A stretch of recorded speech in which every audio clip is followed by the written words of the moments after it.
ini loh yang kula niku ketika ada orang-orang mengatakan, "Loh Pak Kiai Pak pangandak trimo to?" Apa ndak kebalik kan begitu saya? Apa ndak kebalik? Apa ndak trimo ki sampean kan begitu?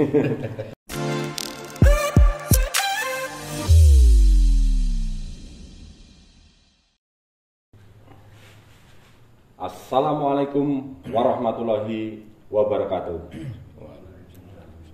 Senajan mung ketoke wira-wiri rono rene, sing penting pangah tetep karo Om Blog Hasanah. Pangah tetep karo aku Om Sasmito. Aja lali subscribe, like, komen di channel NO Gogotiso. Masuk ra? Masuk. Sini di podcast kita kali ini kita akan membahas dengan tema polemik SK di NO Kabupaten Blitar. Dan kita kedatangan tamu beliau Pak Joko. Ya, Assalamualaikum. Pak Sun Haji. Assalamualaikum. Pangat tetep kalian Pak Dardiri. Assalamualaikum. Waalaikumsalam. Niki gini, kita membahas polemik SK. SK yang seharusnya sudah diberikan kepada Pak Arif selaku calon ketua pengurus cabang NU Kabupaten Blitar yang terpilih dan sudah fix menang ya. Itu tertunda-tunda sampai setahun lebih itu. Itu bagaimana itu? Kok terjadi seperti itu? Itu sebenarnya penyebab seperti itu apa? Kalau menurut saya, ini sebenarnya ceritanya kalau mau diceritakan panjang sekali. Karena durasinya 1 tahun antara konfirmasi dengan SK muncul yang bukan Pak Arif itu 1 tahun lebih. Sehingga kalau diceritakan sebenarnya sudah panjang sekali. Cuman normalnya SK itu kan terbit 2-3 bulan setelah konfirmasi dilaksanakan. Akan tetapi di NU Kabupaten Blitar ini kelihatannya tidak normal seperti halnya organisasi yang melaksanakan konfirmasi, sehingga ada penundaan yang akhirnya justru bukan Pak Arif Wati yang di SK. Nah itu kalau dibilang siapa yang salah dengan siapa yang benar ini mungkin masih debatable. Akan tetapi secara aturan Pak Arif Wati itu sudah melaksanakan apa yang diamanatkan oleh Konverjap, termasuk membuat kepengurusan yang juga berdiskusi dengan tim formatur, kemudian juga mengajukan itu ke PW, kemudian juga mengajukan langsung ke PB. Nah, mungkinkah itu ada istilahnya ada sabotase dari pesaing pemilihnya atau yang tidak suka dengan Pak Arif sebagai ketua yang terpilih itu, mungkin nggak itu ada sabotase atau yang berusaha menggagalkan SK lah ya. Itu ceritanya. Dunia penuh kemungkinan. Dunia penuh kemungkinan. Mungkin iya, mungkin tidak. Akan tapi kemungkinan iyanya itu sangat besar sekali. Adanya bukan sabotase, tapi mungkin semacam intrik-intrik agar atau kresek-kresek gitu agar Pak Arif Wati ini tidak di SK. Tapi termasuk di situ muncul yang namanya tim klarifikasi dan tim investigasi, karena setelah konfirmasi itu muncul isu yang bermacam-macam, termasuk isu money politik dan lain sebagainya. Walaupun isu-isu itu sebenarnya sudah artinya terbantahkan semua. Dan ini kita membicarakan kemungkinan. Ya. Kemungkinan ada nggak kemungkinan terkait dengan isu pencalonan bupati atau apa itu yang dulu kan pernah itu Pak Arif menjadi wakil bupati, pernah mencalonkan juga. Adakah itu kaitan dengan isu-isu seperti itu? Mungkin terkait dengan partai atau apa itu kita nggak ngomongin partai, mungkin ada nggak isu yang seperti itu? Saya kira kok nggak ada kalau isu itu. Hanya ketika itu memang diisukan Pak Arief itu sebagai pengurus PKB. Padahal Pak Arief sudah tidak menjadi pengurus PKB, sudah lama sekali. Berarti fix sudah bersih, dan sudah menjadi calon yang disahkan. Dan itu dimintakan kesaksian di forum Konvercap itu. Pak Arief ini masih menjadi pengurus PKB, pengurus partai apa enggak? Itu disaksikan oleh pimpinan sidang waktu itu. Berarti ini memang betul-betul kemungkinan ada miskomunikasi lah antara PB dan tingkat cabang. Ya, kalau saya menilai ini kan ada pelaksanaan Konvercap, kemudian ada tim investigasi, kemudian ada PBNU. Nah, di tiga elemen ini kira-kira menurut saya ada yang miss. Artinya apakah tim investigasi yang dibilang itu dari PBNU itu betul-betul melaksanakan fungsi dan tugasnya, apa dia juga menjadi tim suksesnya pesaingnya Pak Arief? Ini yang menjadi pertanyaan besar, karena kalau tim investigasi atau tim klarifikasi itu ada, Pak Arief sama sekali tidak disentuh oleh tim itu, sehingga ini mungkin kalau bisa dibilang mencurigai ya, terkait dengan hasil tim investigasi yang dilaporkan ke PB itu tidak sesuai dengan fakta yang ada di lapangan. Fix. Terus pripun ini pendapat dengan Pak Dardiri ini dengan keterangan Pak Joko yang seperti itu, mungkin nggak ada miskomunikasi yang seperti itu? Ya, kalau kita kan begini, ya normatif saja bahwa PB mendasarkan perintahnya untuk pemilihan ulang itu atas dasar tim investigasi dan verifikasi yang dibentuk melalui surat tugas. Ya, pasti di situ ada missing link, ada ketidaksesuaian. Karena apa? Tim investigasi itu tidak menyentuh, tidak mencakup keseluruhan seharusnya yang dilakukan oleh namanya tim investigasi, tim verifikasi. Ini mestinya harus menyeluruh. Nah, ini tidak. Pak Arief dan mungkin komponen yang lain juga tidak tersentuh, tidak tahu-tahu ada kesimpulan. Nah, karena PB kayaknya ini sangat sangat perfect ya, sangat percaya pada tim investigasi ini, lahirlah yang namanya surat 1677 yang berkesimpulan satu, tidak memenuhi syarat karena dianggap sebagai awan. Yang kedua, tidak pernah melakukan pengiriman hasil tim formatur kepada PB. Yang semuanya sejak awal, sejak episode yang lalu sudah kita sampaikan, sudah terbantah itu.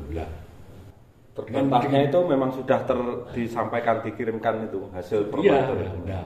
Nah, pertanyaannya begini, apakah tim verifikasi dan investigasi itu bekerja dengan sungguh-sungguh atau sekedar dalam tanda petik sebagai tameng dari PB untuk membuat surat seperti itu? Berarti itu permasalahannya ada di surat formatur itu. Formatur tidak sampai ke PB mungkin itu. Bukan. Mungkin enggak seperti pekerjaan tim investigasi ini loh. Ini kerja betul apa enggak?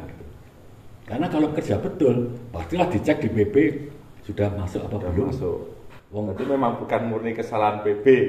Kayaknya seperti itu. Ini kita tidak tahu apakah ini memang kinerjanya tidak maksimal ataukah memang justru tim ini benar atau enggak dijadikan tumpuan PB untuk membuat surat. Tapi mungkin saja ada kong kali kong.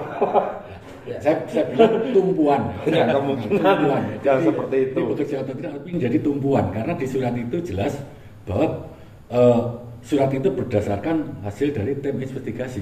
Nah, jadi kalau saya bilang kata siapa, dari jenengan. Nah, perkara jenengan ini benar apa enggak lah? Ini jenengan yang seolah menjadi tumpuan pembicaraan saya kepada pihak lain. Itu, seperti itu. Terus ini tanggapannya Pak Sun Haji ini bagaimana ini sebagai MBC yang merupakan wakil cabang yang juga ikut dalam strukturnya ikut pemilihan atau itu bagaimana polemik yang seperti ini? Begini, kita menelisik dari mulai prakonverjap itu memang sangat ada aroma untuk bersaing. Selain daripada itu, ketika prakonverjap itu muncul yang namanya calon Pak Kiai Buati, itu memang ada pihak-pihak yang sangat tidak berkenan atas munculnya Pak Kiai Buati. Itu isu-isu yang meluas apa isu yang di wilayah panjenengan? Bukan hanya isu, bahkan saya sempat berdiskusi dengan seorang tokoh yang ada di Blitar. Itu prakonverjap mungkin kurang 1 mingguan lah. Itu termasuk tokoh NU juga? Betul. Beliau itu menyampaikan kepada saya semacam pertanyaan, karena beliau juga ketika itu kapasitasnya itu juga orang kabupaten dan juga orang yang ada di PB, menanyakan tentang siapa calon yang akan muncul begitu. Terus saya sampaikan ke beliaunya.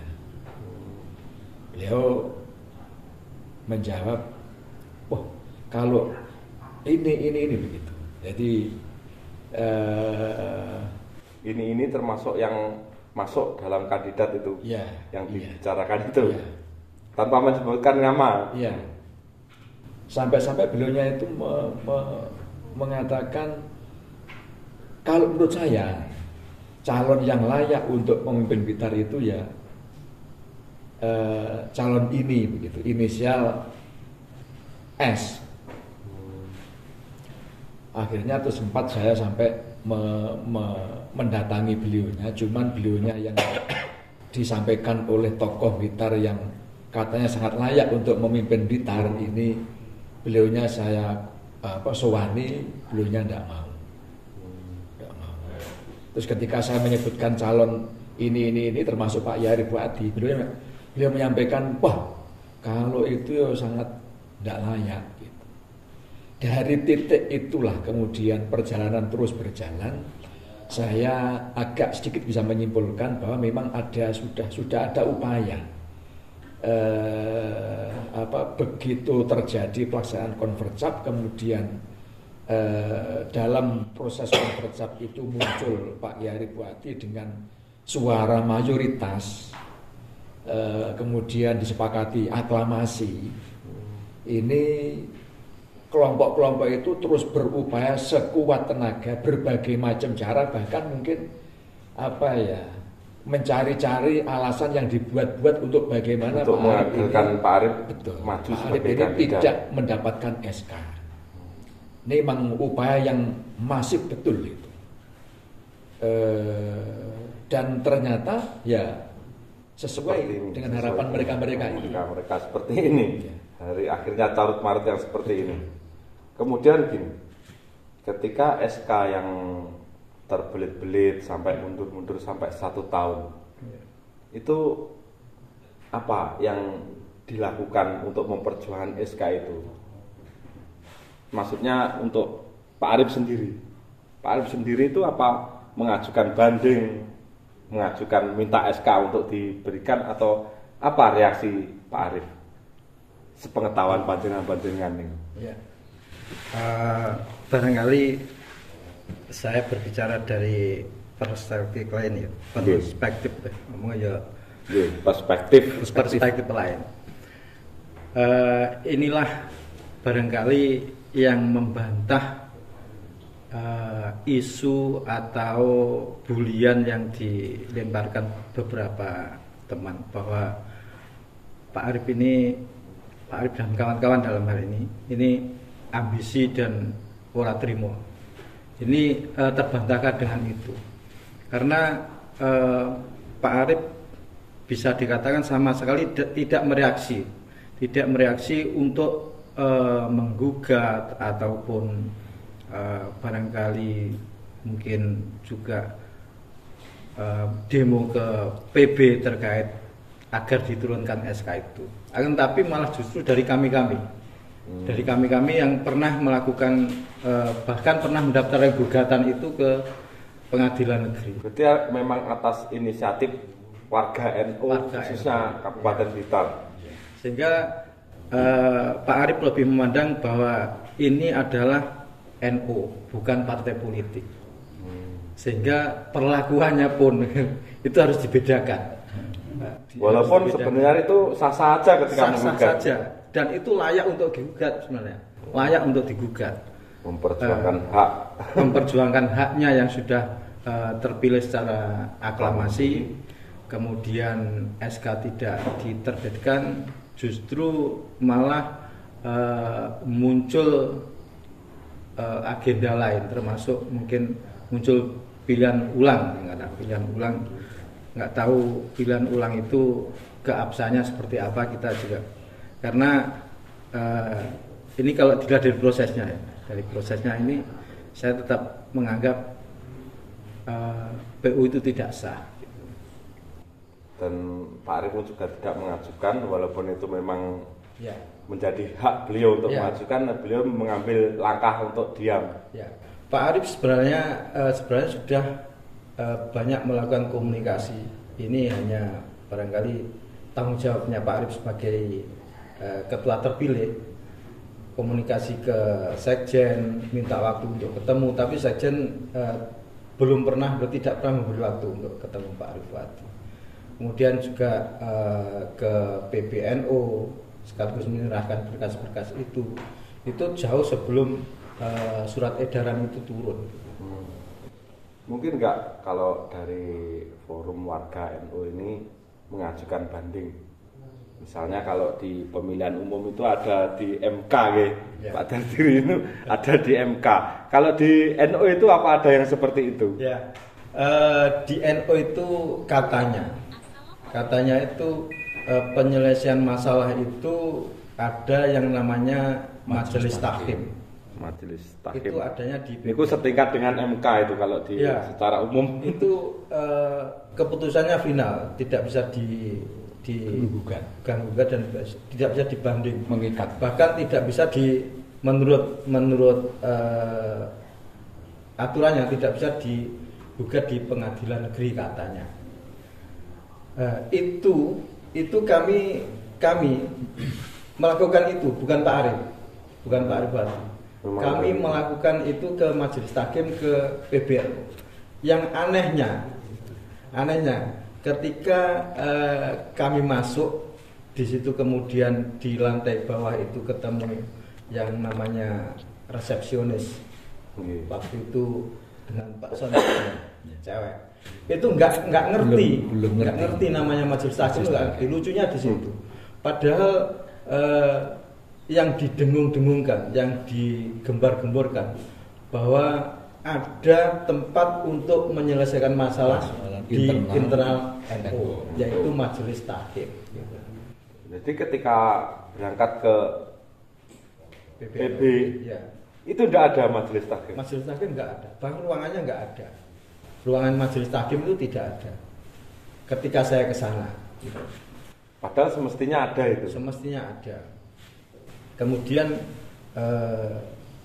saya menyampaikan berkas itu kepada salah satu stafnya Roy Surya, PBNU, dan itu berkasnya saya berikan. Kemudian setelah itu kami coba kontak, kami tanyakan, ternyata tidak sesuai aturan seperti normalnya sebuah pengadilan atau majelis tahkim.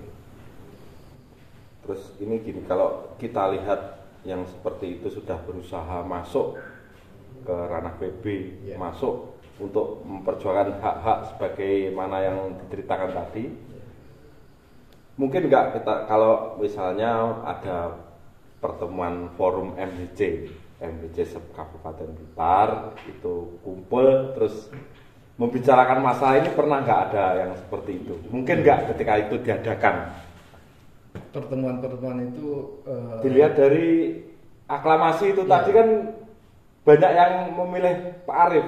Tentunya itu dari MBC yang punya hak suara, dan rame-rame itu pasti sangat setuju dengan kepemimpinannya beliau. Ya, sampai saat ini masih ada lebih dari 50% MBC itu yang masih bisa dikatakan pro dengan hasil konverjap. Jadi ini yang membuat kami juga ada semangat untuk selalu membicarakan terkait konverjap NU 2023. Walaupun hari ini katanya sudah muncul SK dan katanya sudah bekerja, tapi saya juga secara langsung belum tahu SK-nya itu. Terus kita gini, saya ingin bertanya kepada Pak Dardiri ini.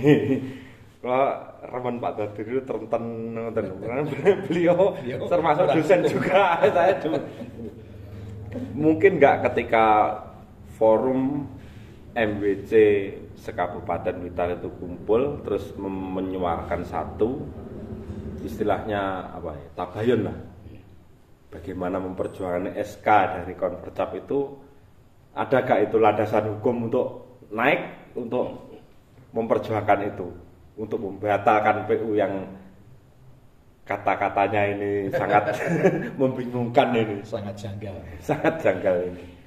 Yang pertama, mekanisme bawah ke atas itu normal dalam itu. Secara internal,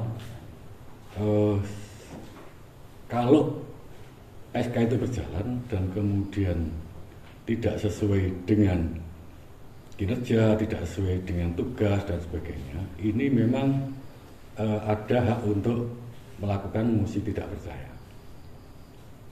Tetapi itu juga harus dilakukan oleh minimal 2/3 MBC yang ada. Itu satu. Padahal yang diceritakan Pak Joko tadi ada 50% gitu. Ya, itu. Nah, yang kedua, bisa dilakukan gugatan ke majelis tahkim oleh para pengurus, apakah itu ranting, apakah itu MBC yang kala itu bersinggungan, yang kala itu kepentingan dalam hal pemilihan. Masalahnya majelis tahkim tidak ada ya, tadi diceritakan sampai dulu. Ya bingung juga ini. Majelis tahkim itu satu ya, secara normatif sudah ada aturan di dalam Pergub nomor 12 tahun 2023. Tetapi setelah saya cek lingkup ya, kewenangannya, itu menurut saya samar atau kabur dalam hal konflik semacam ini. Karena di situ yang jelas majelis tahkim itu punya kewenangan satu, uji material. Kalau di MK namanya uji material. Uji material itu menguji keputusan-keputusan, peraturan-peraturan di bawah anggaran dasar, anggaran rumah tangga.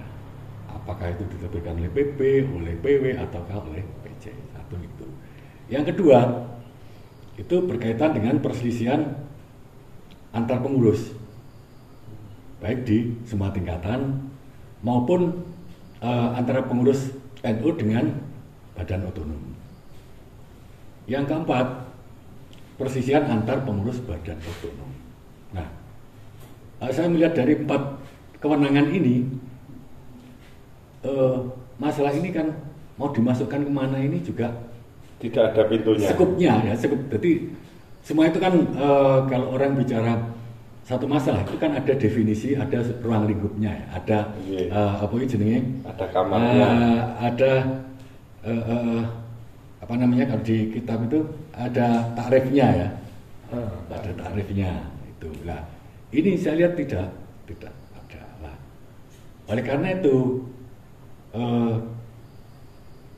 coba dilakukan untuk melakukan gugatan, sungguh pun tidak ada. Dan hasilnya jauh di luar ekspektasi.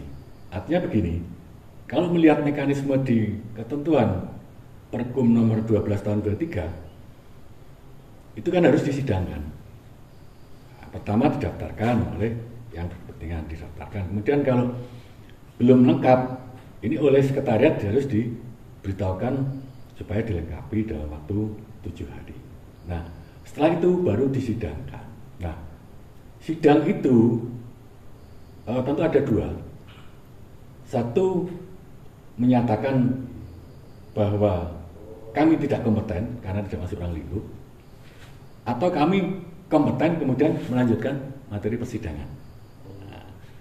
Nah, ini juga kita tidak pernah mendengar, tidak pernah diundang untuk sidang, terutama yang melakukan gugatan. Ada MBC dan ada ranting. Mestinya ini disampaikan.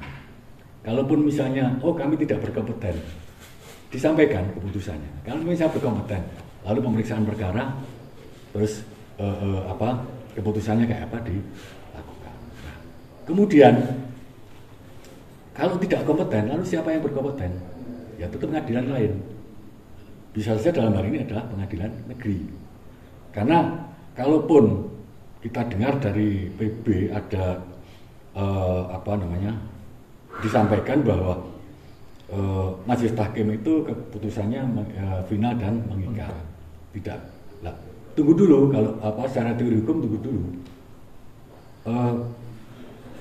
Keputusannya tadi apakah merasa punya kompeten dalam lingkup itu tadi kemudian memutuskan dan kemudian hasilnya apapun, atau kami tidak berwenang. Nah, kalau tidak berwenang ini Indonesia ini adalah pengayom semua organisasi.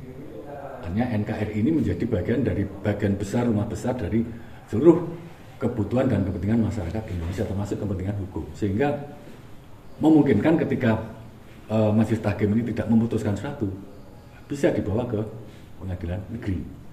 Karena apa? Prinsip tidak termasuk menyalahi organisasi itu. Karena terlihat dari strukturnya. Pengurus cabang itu ada di bawah, di dalam organisasi NO yang di keputusan utama ada di PB. Betul. Ketika di rumah sendiri tidak terselesaikan, tidak terputuskan, tidak teradili, maka rumah besarnya yang akan mengadili, yang namanya Negara Republik Indonesia. Nah, karena apa? Itu adalah bagian dari kepentingan hukum dari warga negara Indonesia. Nah, satu adagium ya, satu ketentuan bahwa pengadilan itu tidak boleh menolak perkara apapun terkait dengan kepentingan warganya. Kalaupun soal tempat itu ada namanya kompetensi namanya kompetensi relatif ya. Misalnya seperti ini, tentu bukan kompetensinya pengadilan agama, bukan kompetensinya pada pengadilan militer, bukan kompetensinya pada pengadilan tata usaha negara, tapi pengadilan umum, pengadilan negeri. Nah, ini artinya dengan pengadilan itu sudah dilakukan, menggugat ke pengadilan negeri. Nah, ini begini, soal gugatan ke pengadilan negeri kemarin ya kan, kita saat itu belum ada, orang-orang yang menggugat itu belum tahu bahwa di NU ada majelis tahkim. Yang jadi pertanyaan itu gini, ketika masuk di pengadilan negeri, ya, itu siapa yang menggugat, atas nama siapa, dan siapa yang tergugat? Atas nama pengurus MBC dan pengurus ranting. Ada, fik penggugatnya ada. Berarti memang sudah ada forumnya seperti itu? Sudah ada. Dan isi gugatan juga? Ya, sudah. Isi gugatan ya. Jadi ya, tentang SK itu, apa tentang PU yang sudah terjadi itu? PU dan SK. Oh. Nah, karena begini, mestinya ketika menggugat ke PB itu kita menggugat SK, itu mestinya dalam coveran PB, karena SK itu adalah bagian dari kewenangan PB untuk. Tetapi karena sampai hari ini tidak pernah ada, padahal di salah satu ketentuannya begini, setelah persyaratan itu selesai lengkap ya, karena hari ini persyaratan belum lengkap, dilengkapi kemudian seminggu lagi. Setelah seminggu sejak lengkap itu harusnya maksimal 14 hari sudah harus dibuka persidangan. Nah, sudah berapa lama Pak Joko, berapa bulan itu tidak ada kabar sidang, Tidak ada konfirmasi. tidak ada konfirmasi. Nah, ini kan ya kita tidak tahu salahnya di mana, tetapi ketentuannya bunyinya begitu. Saya pernah melihat di kabar elektronik, surat kabar elektronik lah, itu ada deklarasi, Ya. deklarasi menolak PU. Iya. Itu yang melakukan deklarasi itu apa dari forum warga NU yang terdiri dari MBC atau Iya, memang gabungan. warga fix? Dari tokoh NU kultural ada, terus dari kepengurusan NU yang struktural juga ada. Itu bentuk kepedulian daripada persoalan NU Blitar ini.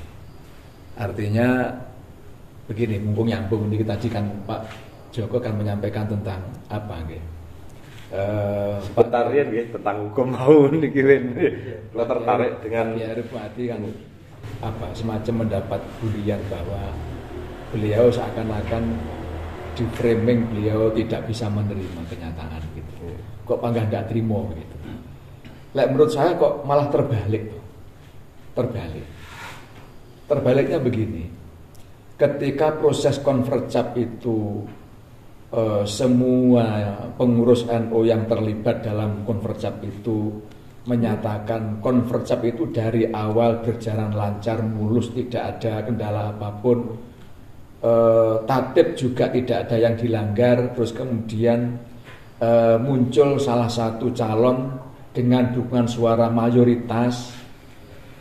Seharusnya itu kan semua pihak kan menerima hasil kenyataan itu. Kalau toh memang misalnya ada pihak-pihak yang tidak menerima, ya tunggu 5 tahun kan begitu. Kan setiap 5 tahun kan ada konferensi kan begitu.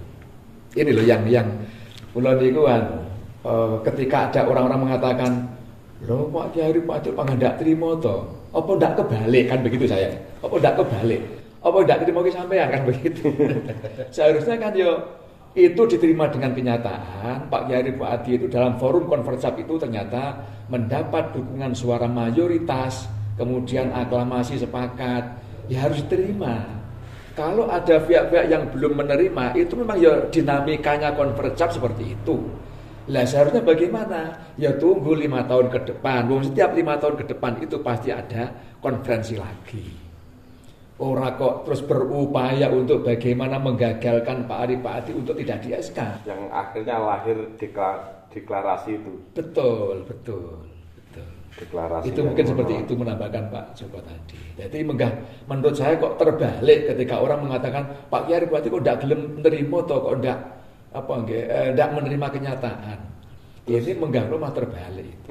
Dengan deklarasi itu ada gak reaksi dari Rois Suriah yang terpilih itu, ada gak upaya-upaya untuk memperjuangkan Pak Arif itu? Kelihatannya kalau Rois Suriah itu justru menginginkan adanya PU itu. Iya, itu aromanya sangat kuat. Terus jadi pripun lek jenengan secara hukum iki. Secara hukum. Jadi begini Pak.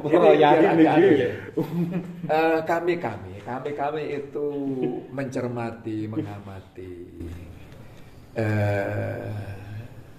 sesuai yang diaturkan Pak Joko ini. Kalau mohon maaf, Rois terpilih itu bijak. Itu mungkin begini. Lek ngono aku tak kalau memang diperintah oleh PBNU untuk mendiskualifikasi Pak Arif Bupati.